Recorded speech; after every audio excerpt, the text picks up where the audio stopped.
अस्सलामुअलैकुम, आप देख रहे हैं होराइजन न्यूज़ एचडी। खबर शामिल करते हैं साहिवाल से। Divisional press club registered Sahiwal का महाना इजलास सदर फ़हीम सदीकी की ज़ेर सदारत मुनक़्क़द हुआ।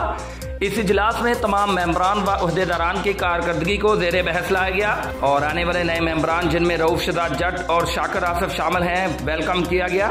इजलास के बाद एक्सप्रेस रोस्ट पर पुरतकल्लुफ़ खाना खाने का एहतमाम भी किया गया।